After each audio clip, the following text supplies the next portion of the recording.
Good morning and welcome back. This is World News here on TVP World. I'm Salia Strzemska. During his visit to Greenland on Friday, US Vice President JD Vance criticized Denmark for its failure to adequately protect the semi-autonomous territory of Greenland from incursions by China and Russia. Here's what Vice President had to say. Our message to Denmark is very simple. You have not done a good job by the people of Greenland. You have underinvested in the people of Greenland, and you have underinvested in the security architecture of this incredible, beautiful landmass filled with incredible people. That has to change. And because it hasn't changed, this is why President Trump's policy in Greenland is what it is. What we think is going to happen is that the Greenlanders are going to choose through self-determination to become independent of Denmark, and then we're going to have conversations with the people of Greenland from there. So I think that talking about anything too far in the future is way too premature. We do not think that military force is ever going to be necessary. We think this makes sense. And because we think the people of Greenland are rational and good, we think we're going to be able to cut a deal, Donald Trump style, to ensure the security of this territory, but also the United States of America. Now, Danish Foreign Minister Lars Rasmussen has hit back at US Vice President JD Vance's criticism of Copenhagen's relationship with Greenland. We have a close dialogue with NATO where NATO is working on new strength goals, and we are working hard to get NATO more involved in the Arctic. So we are working on that because it is in our own interest.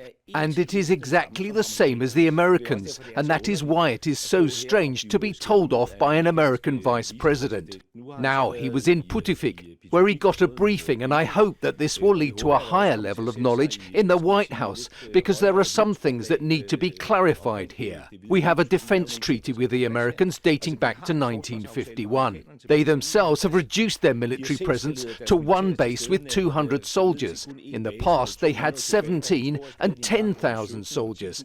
And if they want more, both Denmark and Greenland would like to help them, because we in the Danish defense know very well that we need to do more in the Arctic. And moving to Myanmar, where a deadly 7.7 magnitude earthquake hit on Friday. The death toll has risen sharply overnight to over 1,000 people, with nearly 2,400 injured. The junta leader warned that more deaths would likely be reported, while the U.S. Geological Service has suggested that the final death toll could exceed 10,000. International aid has begun arriving in the country as rescuers continue to search for survivors. Much of the damage was in Myanmar's second-largest city, Mandalay, close to the epicenter of the quake. The earthquake also hit neighboring countries, and rescuers in the Thai capital, Bangkok, are searching for construction workers feared buried beneath the remains of a collapsed high-rise building.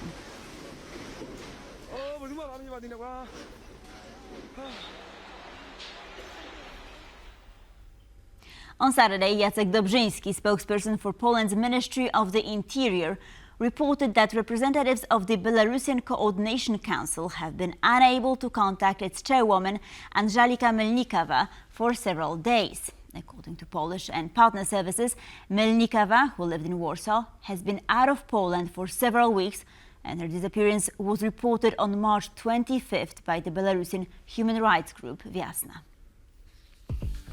Polish authorities have received information indicating that representatives of Belarus's Coordination Council have not had any contact with the council's chairwoman Angelika Melnikowa for several days. According to both Polish and allied agencies, Ms. Melnikowa has been outside Poland for many weeks. Polish services will cooperate with international counterparts and the Belarusian Coordination Council to determine her current whereabouts.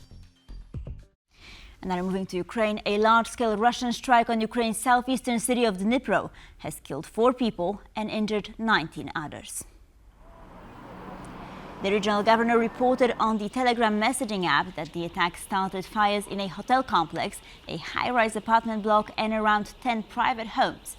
Videos posted online showed flames and large plumes of smoke billowing into the sky after the late Friday strikes.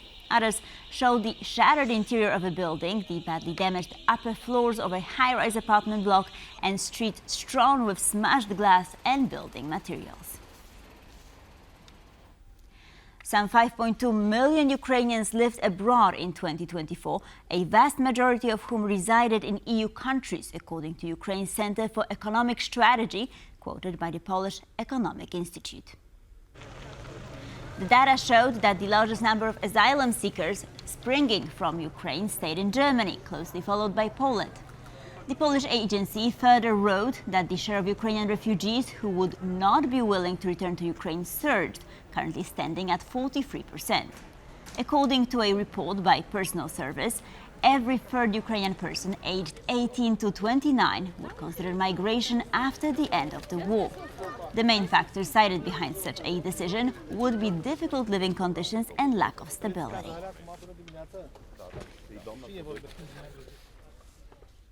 Amid the ongoing talks between the US and Ukraine concerning a new minerals deal, Europe has now become an important element of the peace negotiation process, according to Anna Popescu of the Global Focus Center.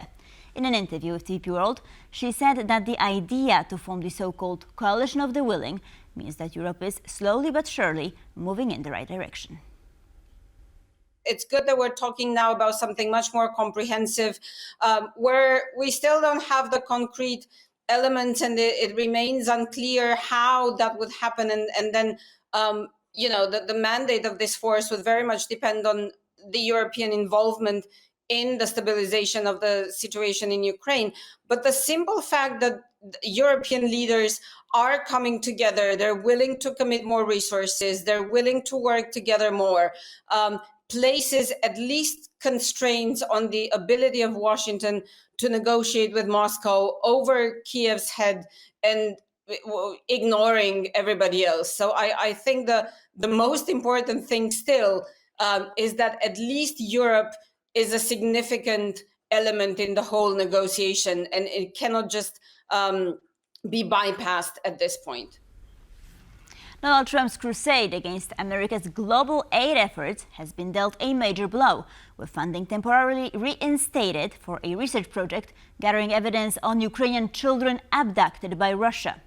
A federal court has also ruled that cash for Radio Free Europe, Radio Liberty must remain in place, at least for now. The Trump administration submitted to mounting pressure this week as it rescinded funding cuts for a period of 6 weeks to continue research carried out by the Yale-led Conflict Observatory Initiative. They are one of the main bodies tracking the deportations of Ukrainian children to Russian-occupied territory or to Russia itself. This research is vital not only because of its moral implications, but also considering the scale of the problem. It's thousands of Ukrainian children who disappeared from new occupied territories, Donbass, Crimea. It's only official number 20,000.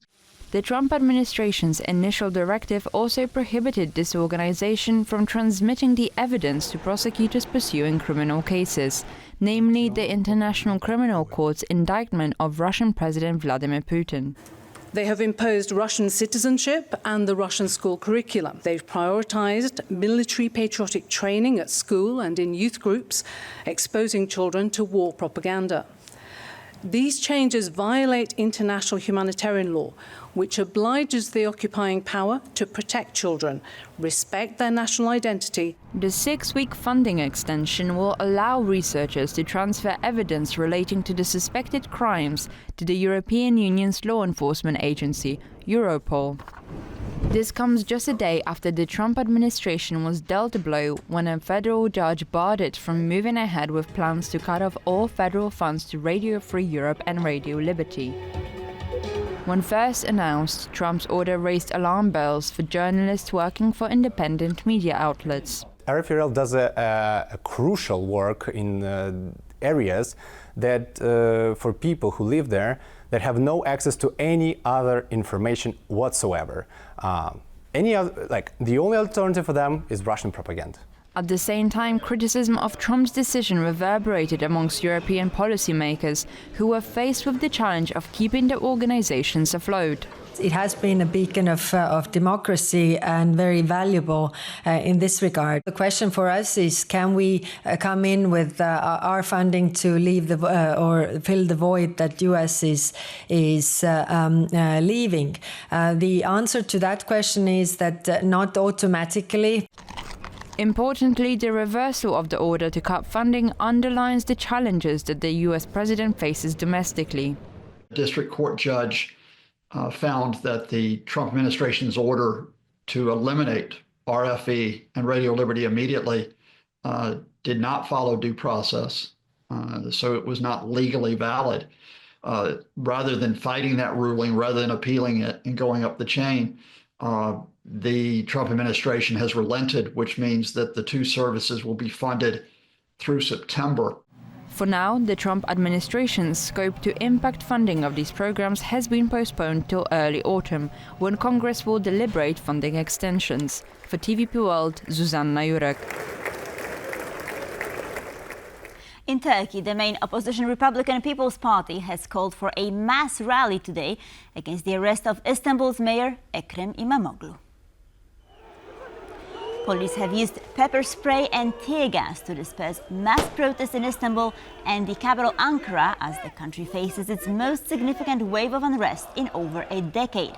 Since the arrest of İmamoğlu last week, hundreds of thousands of people have gathered in squares, streets and university campuses nationwide, each evening calling for İmamoğlu's release. Protesters, opposition parties, European leaders and rights groups have labeled his detention as politicized and anti-democratic. President Recep Tayyip Erdogan has dismissed the protests as a show and warned of legal consequences against those who will take part.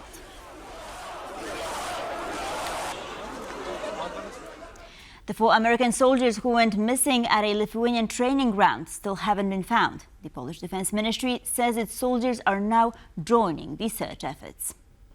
A task force of several dozen soldiers from Poland were sent to Lithuania in an effort to help locate the American servicemen. About 50 soldiers from the 16th EOD Regiment and units supporting the operation went to Lithuania to join the search, bringing with them about 10 units of specialized equipment. The chief of the General Staff of the Polish Army reported that the soldiers of the missing unit are well known to the Polish military, and this is why the Polish armed forces have offered to help, sending over a team of experts. Among these soldiers are professional divers, special equipment operators and sappers.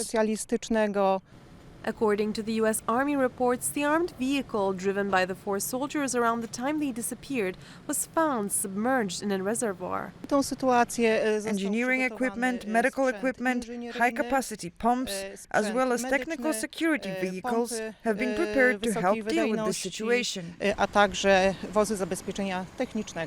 rescue operation continues, with the search team putting in their best efforts to find the missing soldiers.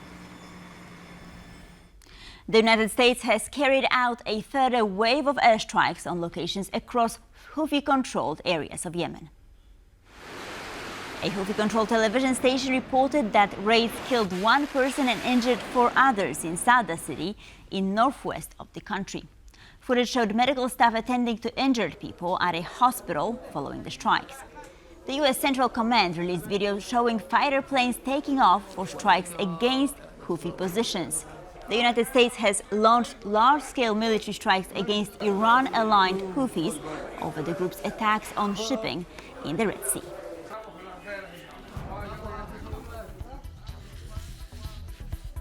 And with this, we conclude our news update, but please stay tuned for more here on TVP.